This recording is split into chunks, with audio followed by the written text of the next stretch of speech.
Welcome to the Student of the Game podcast, where we break down the life, strategy, and advice of successful individuals who are students of their own game and masters of their own craft. Thanks for tuning in. Let's get to the episode. Thanks for tuning in to the Student of the Game podcast. I'm Tim Stone here with our special guest today, Landon Bowman. Landon is a 20-year-old real estate investor and wholesaler in Cleveland, Tennessee. He's going to tell us a little bit about his story, how he got started at such a young age. But Landon, thank you for being here. Yeah, absolutely. Thanks for having me.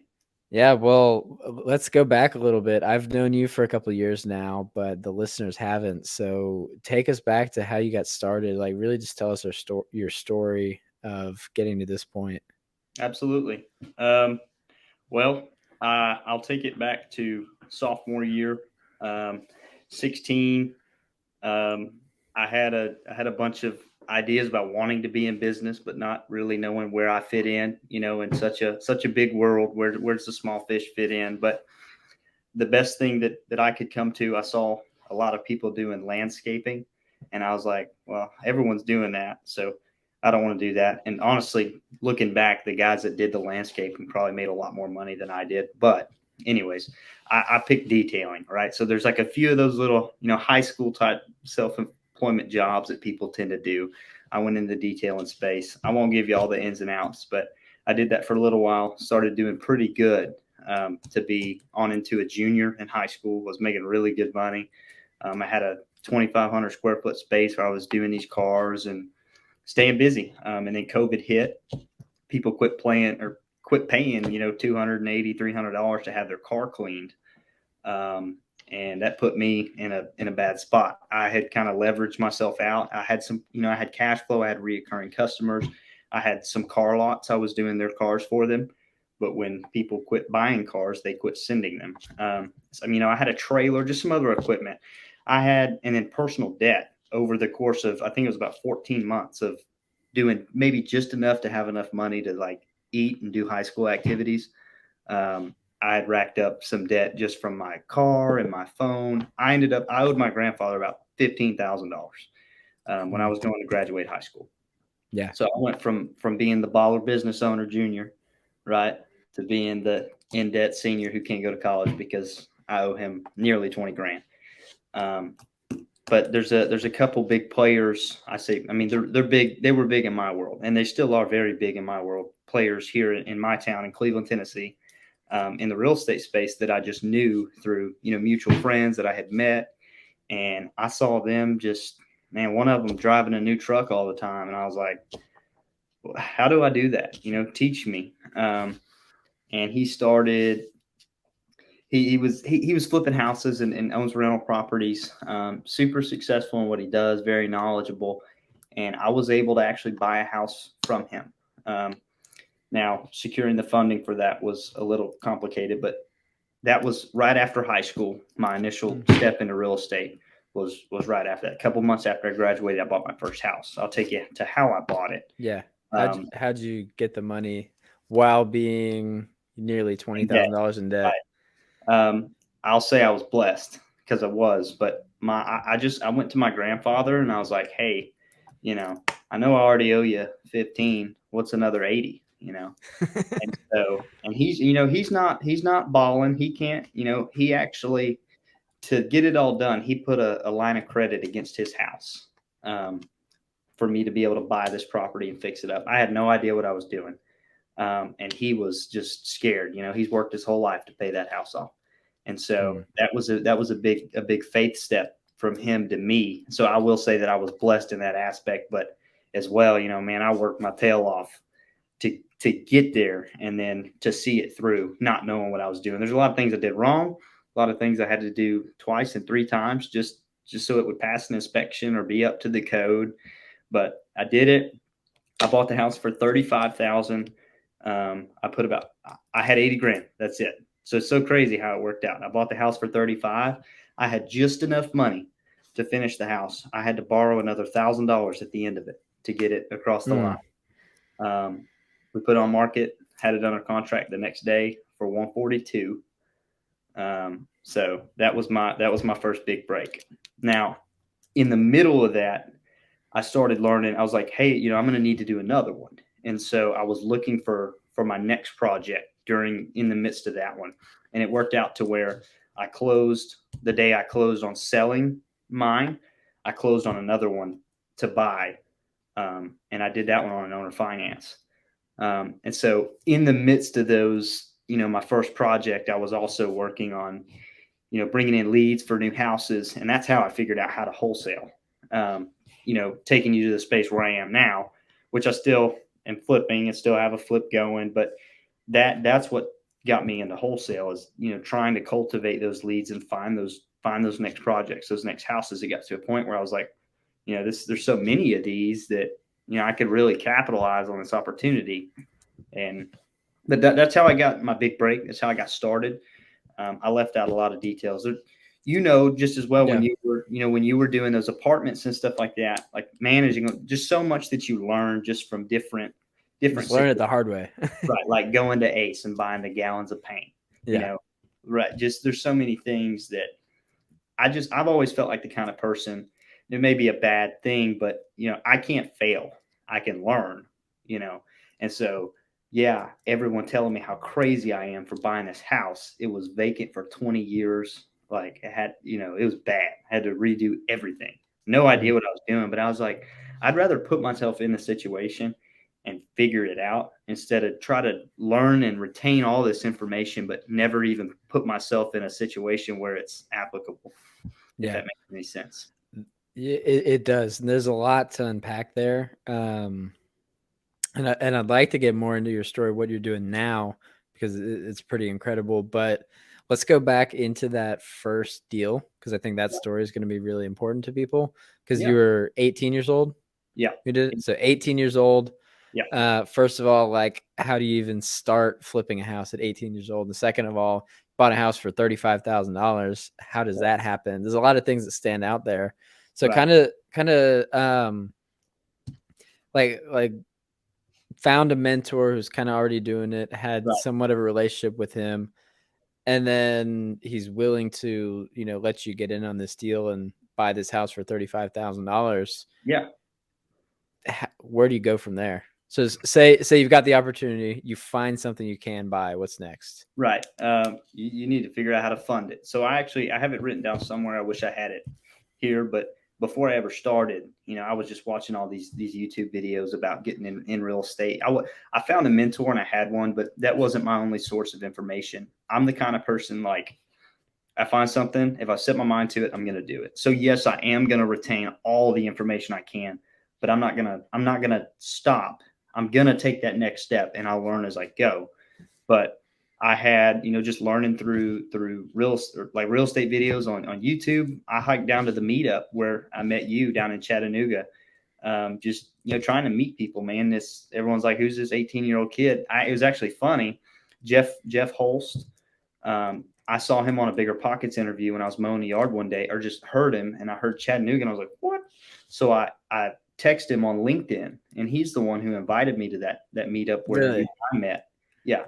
And so he was like, yeah, man, come on down here. And so that information, right, I was putting myself around the people who could help me. So then when I got to my next crossroad in the house, right, because I don't know what I'm doing, I've got those people to call on. That was my biggest thing, was network. And before I ever started in real estate, being in the car detailing space, I was always trying to network, right?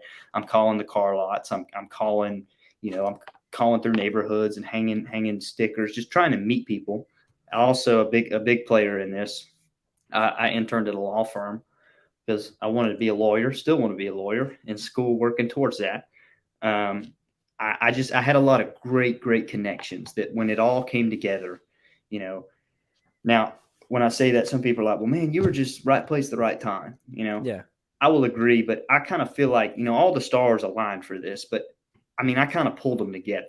Yeah, and you put yourself in that situation. Right, and I kind of hear the same thing about my story. Is like right place at the right time, but I had to talk to a lot of people to meet the right person at the right time. So then you say, well, put myself there. I did to get you did the same thing. Yep. You did the exact same thing. Yeah. And so I was very fortunate for the relationships I had built, but at the same time, those were just fruits from, what I had sowed 12 months ago. 10 Yeah, months ago. it didn't just happen. Exactly. It was The intentional. relentless effort and chase to try to develop these relationships now have came to benefit. And I think that's what business is, right? So business, you want to help somebody, but at the same time, you're going to help me because we're shaking each other's hand, which is fine. Quid pro quo, if you will. We're just helping each other out. And so that came in. Yes, I bought the house for $35,000. That was crazy in the height of probably the craziest real estate market we've ever seen. Well, I know it's the one I've ever seen. I was only 18, but prices were surging. And so I was so diligent in trying to find these properties. And so my mentor, Dan, he kind of acknowledged that. I wasn't having a lot of luck, but I was trying. I was out there door knocking and writing letters and driving for dollars and doing the things you have to do. And he was like, look, I've got this one. You can buy it. He bought it like a week, before me. He was like, I'll wholesale it to you, or wholesale. Excuse me. And he was like, if you want to, you can do it. It's a rough one, but check it out. He had just flipped one on the same street, so I had a really good comp. It was a terrible neighborhood, but what do? You want a $30,000 house. Yeah. So I was very fortunate in how I acquired that. But at the same time, I never would have known Dan. I mean, I met him through a good friend of mine through high school, but you don't just talk to your friends' dads. I had to seek him out, right? I had to let him know, like, hey, like, I really want to do this. We would be, over there at their house swimming, hanging out. We're eating dinner, and I'm just right beside Dan asking questions. Hey, never letting him have any rest when I was around, man. It was always some questions. And so that's how I got my big break. But learning how to do those things, the driving for dollars, bringing the leads in, meeting the people. I'm going to expand into kind of the now. You invited me where I met you from texting Jeff. You invited me to the luncheon where Henry Washington came and spoke. Henry Washington threw something up on the billboard about a direct mail guy. That direct mail guy who I called is the biggest factor in my business. Corey Meeker, REI Print Mail, free plug. I love you. He changed my life. Like, he literally changed my life. And that was from the previous steps that I had taken. And that direct mail is our best friend in my business. We've got a bunch of unique and creative things we do with mail that set us apart from, 99 other people. And that's just where I'll go back to relationships would be the biggest thing for me. So, yeah, and that's cool because I didn't know all those details. Yeah. And yeah, so you texted Jeff, he invited you out. Immediately, I think, like, as soon as you got there, we started talking, exchanged numbers. And then, well, what else happened after that? But yeah, shortly after that was that luncheon, invited you to that, Henry, the mailers, and then started the wholesaling, really, really ramping it up. So I guess one thing I wanted to ask is, you made, roughly $60K on that flip. What do you do after you have that money? Obviously, you had the next flip coming up. Paid the debt off. Felt so great. I was like, look here. He was my grandfather was so proud. That was the biggest thing to me. Because I told him, I was like, trust me, I will pay you back. He was starting to lose faith in me, which is okay. He was still floating out on my bills. He was like, it was the greatest feeling in the world. I was able to pay him off. I took the money that I had. I went and bought a car. I'm sorry, a guitar. I don't know why I said car. I bought a guitar. I like playing guitar.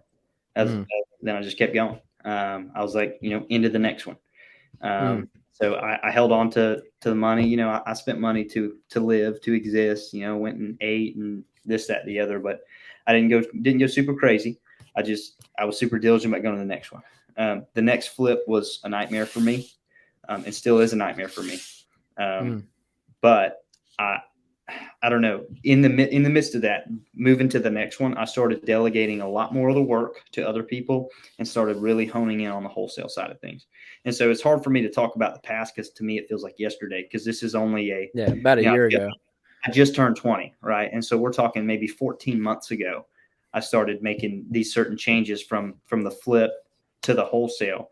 But those relationships that I was able to make were able to change my view on things. I was like, man, I just made 60 grand in a span of 3 months out of a high school graduate. Like that is insane. This was like, how do I do it again? Our first wholesale deal, we made $20,000. So I went from being 15 grand in debt within 5 months to making 80K right out of high school. And so now I look at 80K and I'm like, yeah, that's my marketing budget. Right. Not to be ungrateful, but just so my view, right. And then I'm putting myself around people who are making a lot more than 80K. And I'm just like, I just got to keep going. I got to keep going. And that's where wholesale, we were in it at the right time. But I would say now, I mean, if you go ask all the real estate groups on Facebook, they'll tell you that it's not the right time anymore. Don't buy. But we're still selling. And so there's a bunch of factors I can dig into of why we're able to be successful in that. But just wherever you want me to go with this. Yeah, I was just going to say it's been crazy how much you've done, how much has changed in the last year, and just like the mindset, how much you invest in yourself. Because I know you've spent probably at this point upwards of $10,000 in personal development, and 20. over $20,000 on your personal development, which like a year ago you didn't have 20K. So now you spent that in yourself, and it's exponentially growing. So that's super important. I just think it's cool, like how all of this has led up, and we've done business together now. I've bought, I bought a duplex from you, and that's leading to now we're hopefully in some final negotiations of a 10 unit we're buying together. Yeah. And under contract on another duplex that you found. So, it's kind of crazy. So that's one thing that like really hits my head sometimes is, let's think 16 months down the road, who was Landon then? And so I was always eager. And I guess it would say, if you want to be successful in anything, like as well as anybody, you've got to be ultra motivated, right? Everyone's going to do the normal. Everyone has to make $1. Everyone's going to, not everybody's going to work, but the norm of society works, right? So that's not something super special. You're not special for working. What you're special for is what you do after you've done your regular work. So I'll take you back before I flipped the house. While I was detailing, before I started that, I was still in school. I was working 50 hours a week at Domino's for my uncle. I'd have 1 day off a week, 2 days off a week where I would go detail a car in between those 2 days. Right. So I would work 7 days a week, forgive me, Lord. But that's what I would do, because that's what it took. Right. Because I didn't just want to do the 50 hours because that's what everybody did. I wanted to do the other two. Right. Grant Cardone says, give up the weekends. That's hard, but it's worth it. And so talk into the personal development stuff. I spent all my time working in a smaller space, right? So I was trading all my time for a few dollars. In high school, I made good money to be where I was. But when I got out and I started flipping the properties, I understood like the true value of my time. And so that was, I'll spend $10,000 to go to this event in Tampa.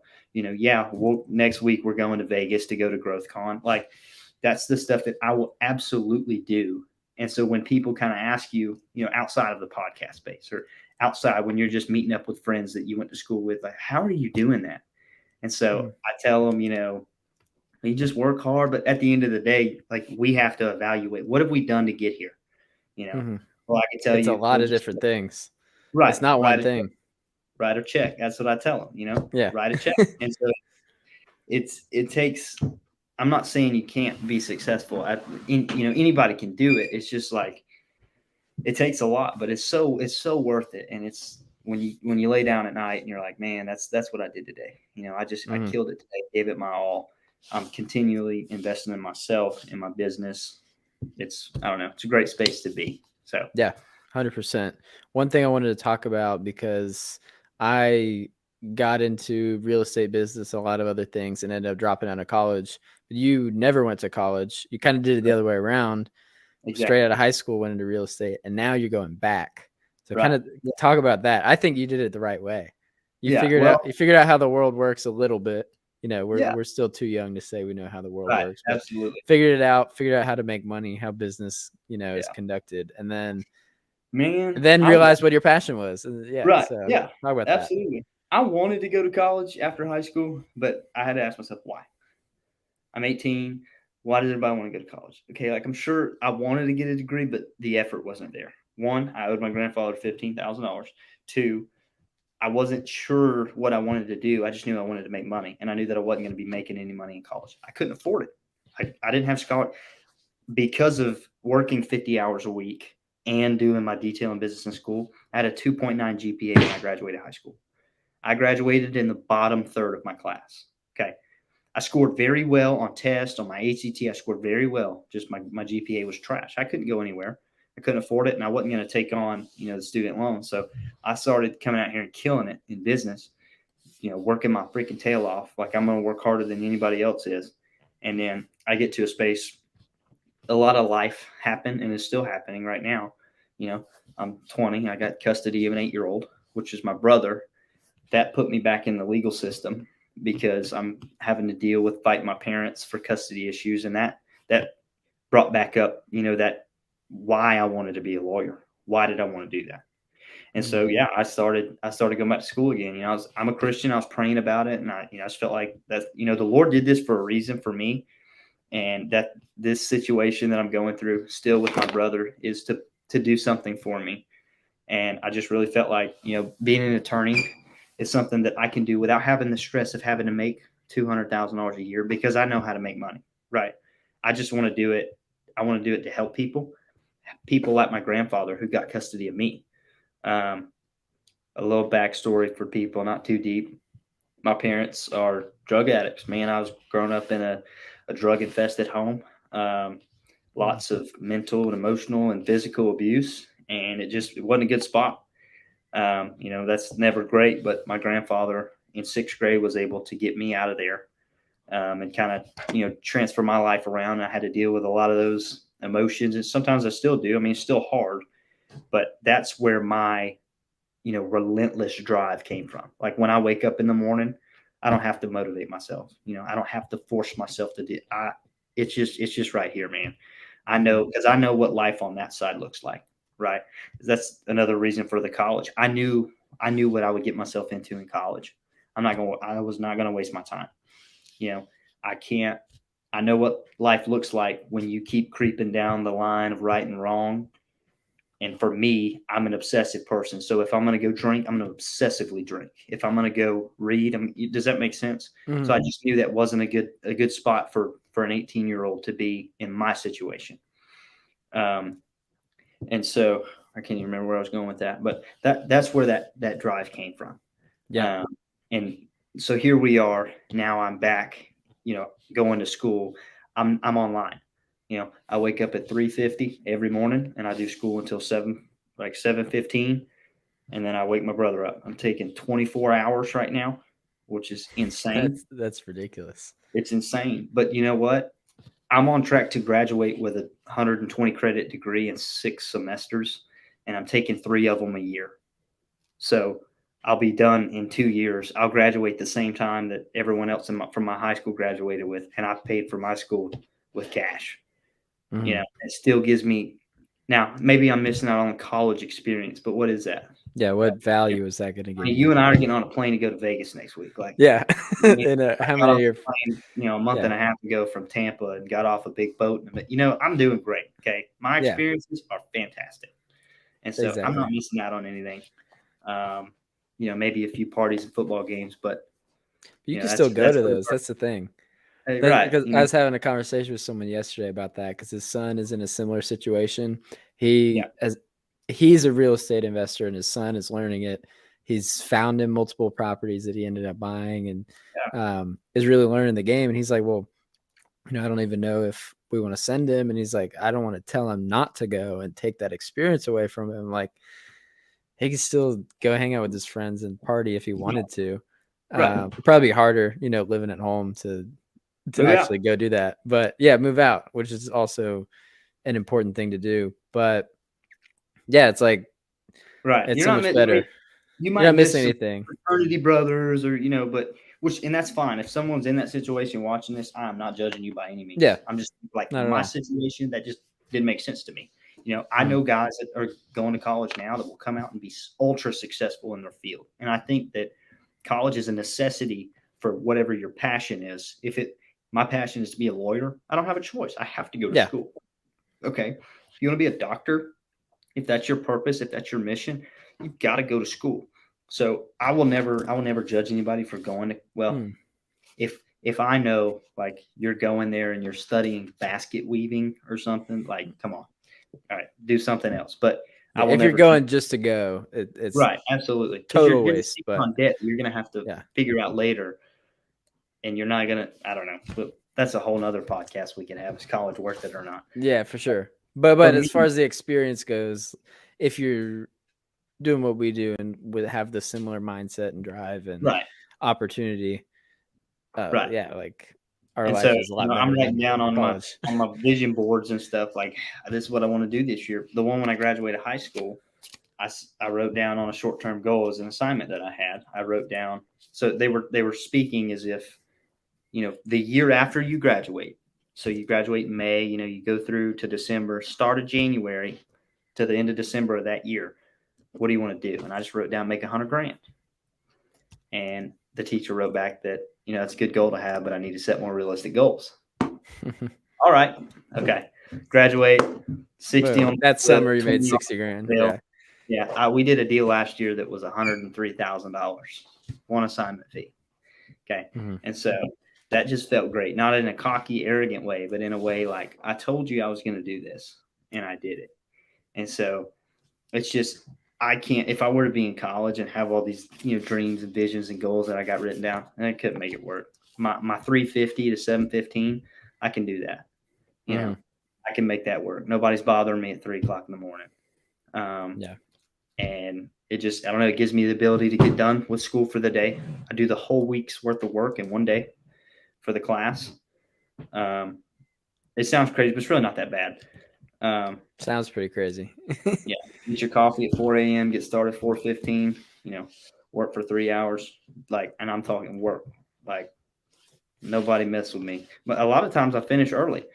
I'm also not the guy to read 170 pages and then go look at the assignment. I'm the guy that looks at the assignment, sees what you need me to do, and find what answers you need. Yeah. Finds that part and then writes it off. Right. This is just means to an end for me.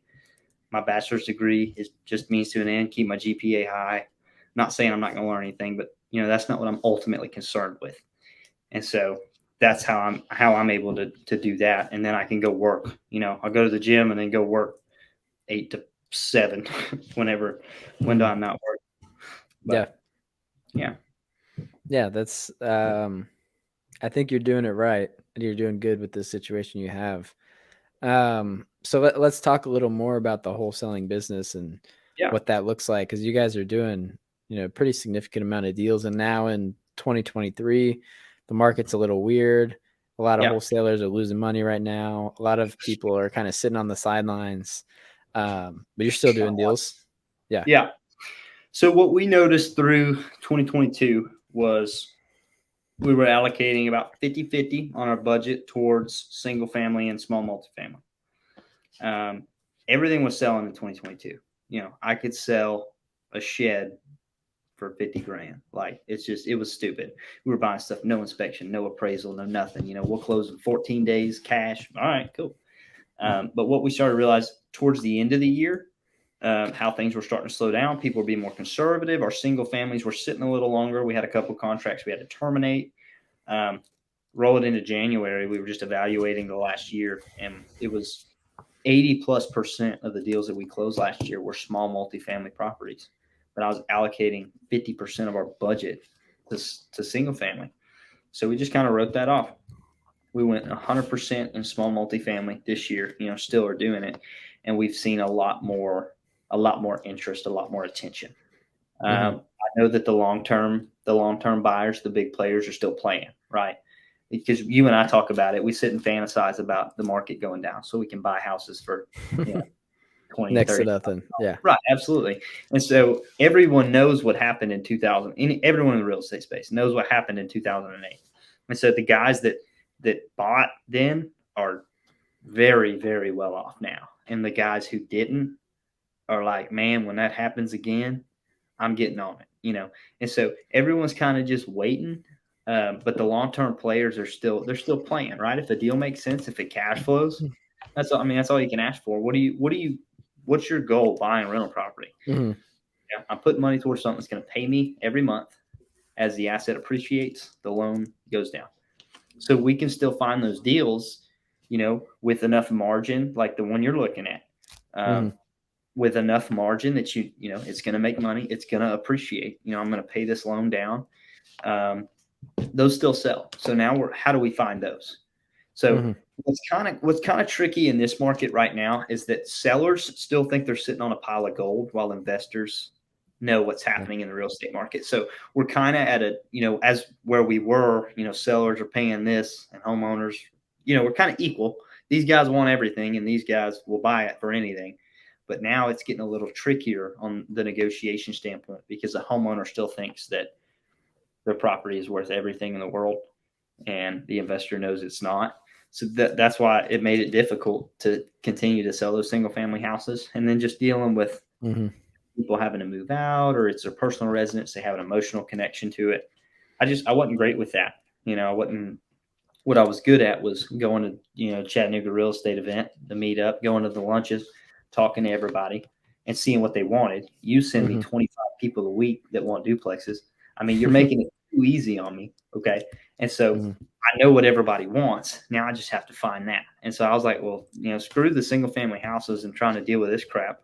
Let's just go find multifamily. I know that if I can find a property that's rented for $1,400, collectively, that's pretty cheap rent here, but $1,400 for the building, I know no matter what it looks like, somebody will buy it for 140, right? So what do I want to make? Do I want to offer 120? And so that's just where that's how we make our spread. But I know the numbers on that a lot better than I would in single family situation where I'm having to compare 6 houses within a half-mile radius versus, you know what I'm saying? It's a lot easier off the rental property. Yeah, it's different because the buyer is going to have a different exit strategy. If your buyer was planning to hold it forever, they say now is always the best time to buy real estate. Absolutely. Now, always. Yeah, it's always going to be right now is the best time. Yeah. If your goal is to hold it for a very, very long time. So it's like with the single family homes, a lot of people buying them are going to flip them and put them on the market and sell it. So a lot of the general consumer, mortgage rates have gone down significantly. Margin, time on market's longer, material costs. It's just kind of getting hard. I'm experiencing in my flip. I'm like, daggum, I just paid $1,300 for insulation. Like, what the crap, Yeah. So it's a tricky time to flip houses just because it's a tricky time for the general buyer to buy a house, which is what your exit strategy is. So if you're just going to keep it forever, well, a duplex or a quadplex, my strategy that I tell people is I want to buy a duplex and never see it again. I hand it off to a property manager. I hope it cash flows, or I hope it at least pays the bills. And I don't need that cash flow. I just want it to appreciate over time. Maybe I'll wrap them all up together in 30 years and put them into something bigger. But with that, if you bring up a deal that works, it at least works on paper and I'm liquid enough to buy it, I'll just buy it. If the market goes down, I wasn't really going to sell it in the next couple of years. I don't care. So that's 15 years down the road, rich by 35, that's what I keep seeing that daggum TikTok. I want to be rich by 35. Well, me too. And so you're doing what it takes to get there. Is your appreciation. Just think, now, I don't know. Look at real estate based on, go to shout out David Olds. Go look at what he was selling houses for in 2008. Yeah, I like that. I like seeing David's Facebook posts. Right, absolutely. It's like 12 years ago today, got this duplex $12,000 houses. Yeah. That are now the same house is worth 100, 110, 120 plus. That's insane. So what's it going to do over the next 10 to 15? It might not appreciate that much, but what if it does? What if it appreciates half of that? Right. Or like 30 years from now. Right. You're not working any harder for that appreciation. That's happening for you. You just bought it. Yeah. So that's what we tell people, man. And even if it's just breaking even, right, it's going to pay down the loan. Right. And when has rent gone down? Doesn't in Chattanooga, like I'm pretty sure the last time that happened was like World War II.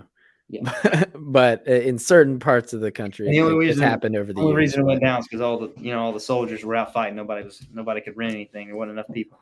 Yeah, exactly. So You never know, but I'm betting in the long run that real estate's going to continue to go up, at least in the Absolutely. next 30 years. Well, they're not making any more dirt. Yep. We don't have any more room. People are always going to have a place to go, and we haven't stopped making babies. Like I don't know if something happened yesterday, but last time I checked, I'm pretty sure everyone's still making babies, Mm. whether they're trying to or not. Right. So population's increasing, space is not increasing. That tells me something that the value of property inevitably will be Mm. more valuable when there's more people and less property. And specifically Tennessee, a lot of people are moving to Tennessee right now. Exactly. We were like the number. I think Chattanooga and Cleveland were some of the top states or some of the top cities in the nation for people from California, New York, places up north trying to get out of the crap. You know, Mm. we have no state income tax. Like, come on, it's great here. Property taxes are cheap. Cost of living is super low. Like, Mm. what you got mountains and you got everything, right? Beautiful downtown, mountains, rivers. Yeah. It's And great. we got an airport. Yeah, we got airport. Like, come on. Yeah. You don't really go anywhere. You always got to go to Atlanta, but whatever. Yeah. What do we have? 4 terminals? Something like that. They're adding more, but yeah, I think it's 4. Yeah, 4 terminals. So yeah, it's that's just kind of where things are at right now, and you just kind of got to play with it. But what's the long-term goal? For me, Yeah. I wanna buy and hold. I want to get through school. So I'm in a space right now where I'm like, I don't know. I'm just trying to figure out. I want to buy stuff, but I also want to keep cash to where I can continue to pay for my school and the $90,000 law school that I'm gonna have to pay for. Like, I don't want to take on debt in that matter. Yep. And so I need cash flow. But I'm also like, it's a hard thing sometimes, being wholesaling this long. I get a deal and I'm like, man, I could buy this. It'll pay me this a month, or I could sell it right now for this. That's a big thing to me. So my long-term goal is ultimately to become an attorney, and establish, a basic practice. And see, I don't know where I'll be after I get there. Tim, I might love the law so much that I start a massive law firm. Who knows? I might start a title company. I've got options. So, but the one thing I do know is that I won't get beat. You know, I'll work, and so I'll figure it out. I don't think that I'll ever quit wholesaling because I know how to get stuff. And if I can send out 5,000 pieces of mail, and very unique specified mail to certain individuals that I know will work, and I could just print 50 grand out of the air, I will never stop doing that. Because I know that I'm an asset to somebody. I'm the middleman for somebody who wants something and somebody who's looking to get rid of something. The long-term play, though, for me is just freedom. I want cash flow. I want to not have to work. I want to be able to do work without the stress of having to. Does that make sense? Mm-hmm. Yeah, it does. So I'll wholesale my whole way through college. I'll probably do it, in law school too. But I'm trying to get in the space, just like you were saying, where we're negotiating this deal that we hopefully can get my foot in the door here. I got a couple other places where my foot are in the door. I'm the flip that I've got. I'm thinking about keeping it as a rental. Just trying to. I'm still having to mature in a lot of ways where I'm still a kid. I understand the business space and what I do, but I know, what does my life look like right now versus what my mentor's life looks like. And why is that? Well, I know he started buying rental property 10 years ago, and now, he's cash flowing out the wahoo. Right. And so I'm like, do I want to keep chasing? Hey, I can make 20,000 here, 25,000 here, and have to continue to chase the deal? Or would I rather slim down? Speak of the devil, he's calling me. Would I rather slim down, and start buying, knowing, the future, what that's going to produce for me. So trying to be more like you, man. Yeah, I'm trying to be like you. I wish I could find deals the way you do. Yeah, I think that your story is going to be really, I don't know, maybe eye-opening for a lot of people and just what's possible. Because there's no way you could consistently get as lucky as you have. Like it's putting yourself in that situation, and it's doing the work that's required. Yeah. But you did in a pretty short period of time. Like, yeah. I Absolutely. don't even think you were wholesaling yet when I met you just a little over a year ago. Nope, I was still flipping that house. Yeah. And then, The first wholesale deal we did was February last year, 12 months ago. yeah. So how many wholesale deals have you done now? We did like 32 transactions. Yeah. I think. Mhm. And some of those are small. Like, I don't really, of course. Okay, so Chandler and Gino, shout out to them.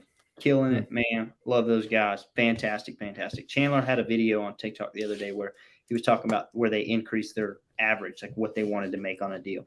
I think it went from 25,000 To that's 30, I think. Yeah. to 30. That's what they wanted to make. As to where I don't really do that. I want to do that, but I also know that I've made a lot of money selling houses for 3,500 over what I got it for, or 5,000 over what I got it for, in the volume. And so that's where I'm still learning. Would it make more sense to me to shave down on the little deals I'm doing and focus on 5 or 6 big ones, or just continue doing the short transactional, here I made 7 here, I made 12 here, I made 11 here, I made 27 here. That's kind of what we're doing right now. I'm just looking. I just know from where I came from, not to make it a sob story. I saw what it was like to be broke. My parents were broke. We didn't have anything to eat. I didn't go to school. Like I said, I'm not trying to make a sob story, but I've been in it. We made it out, right? Made it out the mud. What do they say? Yeah. I just know that if I can make $1,000, if I can make $3,000, and all I have to do is send a piece of paper, I'm gonna do it. I'm not gonna sit here and beat this guy down. Trying to make 10 on him when I'm only gonna make 5. I like to be a solution to people, and so I just try to find out, Mr. Seller, what do you need? What's it gonna take to get this thing done? And then what can I sell it for? Like, if I could just do a lot of those, if I can help a lot of people. I've got people who call me now, hey, my friend John sold his property to you, and I was just calling to see, I've got one. Like, that's a big thing for me, is establishing that rapport with the community as well, not just other investors buying deals from us. But Yeah. That's awesome. Well, I appreciate you taking the time to kind of walk us through that. I just wanted to wrap it up here. If you have any advice for people that yeah, are just words of wisdom from a 20-year-old, basically. words of wisdom for a 20-year-old. From a 20-year-old. Doesn't have to be for one. Okay, from a 20-year-old. That would make a good book. Work hard, and don't stop dreaming. But a dream has to be, or I would say vision, right? You vision. You've got to follow it up with a goal, right? So if you're looking at something, the way I think about my goals, right? I can think about it in my head. I can picture myself there and stuff. But if I don't give myself a target to hit, right? Like, I don't even know how close I came. So you and I talk about, we want to make $10 million in a year. Strive for it. What if we only make 8? Oh no, I made $8 million. Yeah. So, What if you only made one?